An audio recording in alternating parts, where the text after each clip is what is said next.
This video will cover setting the tool length offsets on a Haas lathe. As you can see on the tool offset page, every tool number, which is listed on the left hand side, tool 1 through 10 in this case, has a number under the X column and under the Z column.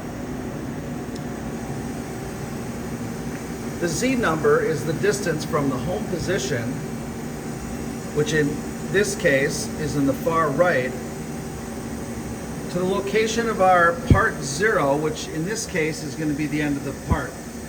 Our X number is from the machine home position to the center line of the part. This process needs to be done for each tool. This is so that we can establish the part origin, or our part 0, at the face of the part. This will make our programming easy. The first thing we are going to do is we are going to touch off the tool in the Z axis. I'm going to start my spindle, and then I'm going to jog the turret or the tool up to the part.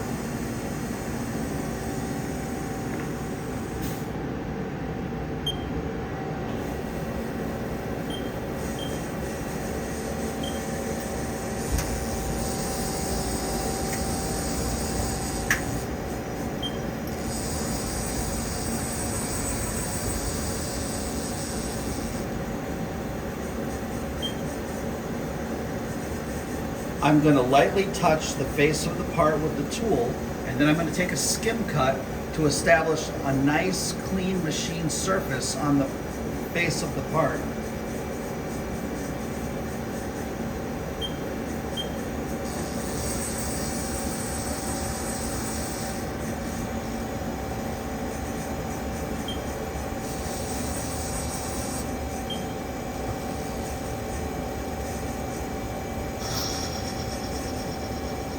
I've made contact with the face. Now I'm going to back this off in the positive direction above the OD of the part. Now in the Z direction, I'm going to move about 15 thousandths negative, which will set the depth of my cut for my facing operation. Now I can face this down.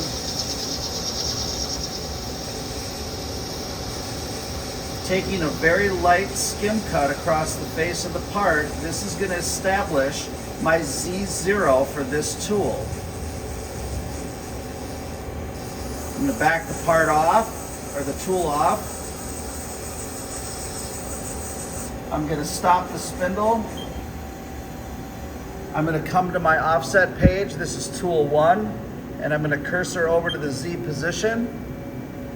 And then I'm going to hit my button, Z face measure. When I push this button, you're going to see the Z number move. This is now the distance from the face of this part to the machine 0. The tool length for this tool on the Z axis has been set. We now must do the X axis, or the diameter. To do this, I'm going to take a skim cut on the diameter of the part and then measure it. We're going to enter that number into the control and establish that diameter for where the tool is at that moment in time. I'm going to bring the tool over the top of the part. I'm going to bring it down in the X axis very slowly until I make contact with the diameter of the part. You can hear and see that it's made contact. I'm going to move the tool now off the part in the positive Z direction until I'm off the part. Now I'm going to go back into my X axis and establish a depth of cut of about 20 thousandths. I'm going to now move this Z axis and take a very light skim cut to establish a nice clean surface that I'm able to measure. I only need to cut for a length long enough for me to get a micrometer on that part. I'm moving the Z-axis away from the part Do not move the X. The tool needs to be at that diameter that we made the cut. Now I'm going to measure the diameter of that diameter that we just cut.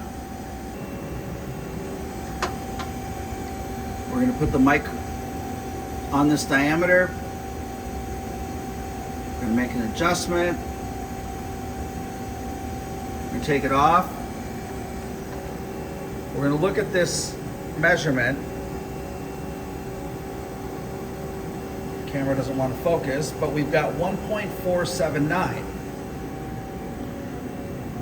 We're going to come up here. We're going to put the cursor on the X dimension of our tool 1. Now we're going to hit our X diameter measure. When I push this button, you're going to see this number change. This is not our final number. This number actually thinks that this is the number from our machine home to the center line of the part, but our tool is actually at a bigger diameter. And so we need to adjust for that. You can see it says enter the diameter.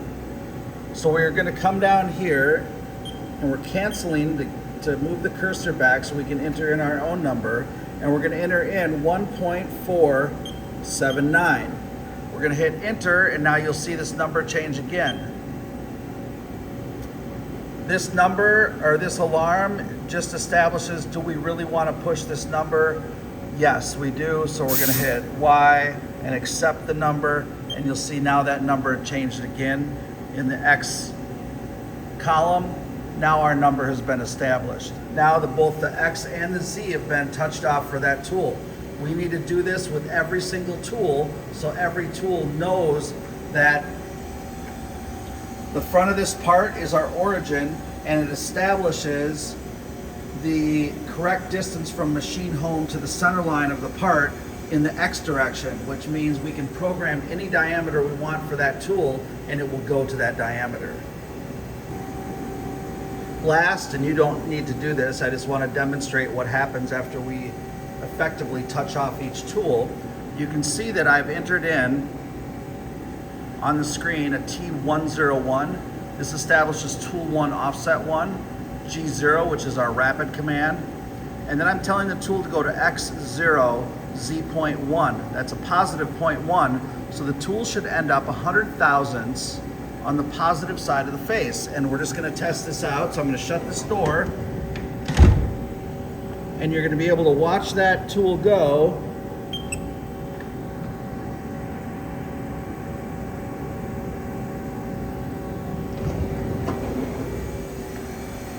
And you can see it's about 100 thousandths in front of that face, and it's at Z0, or the center line of the part.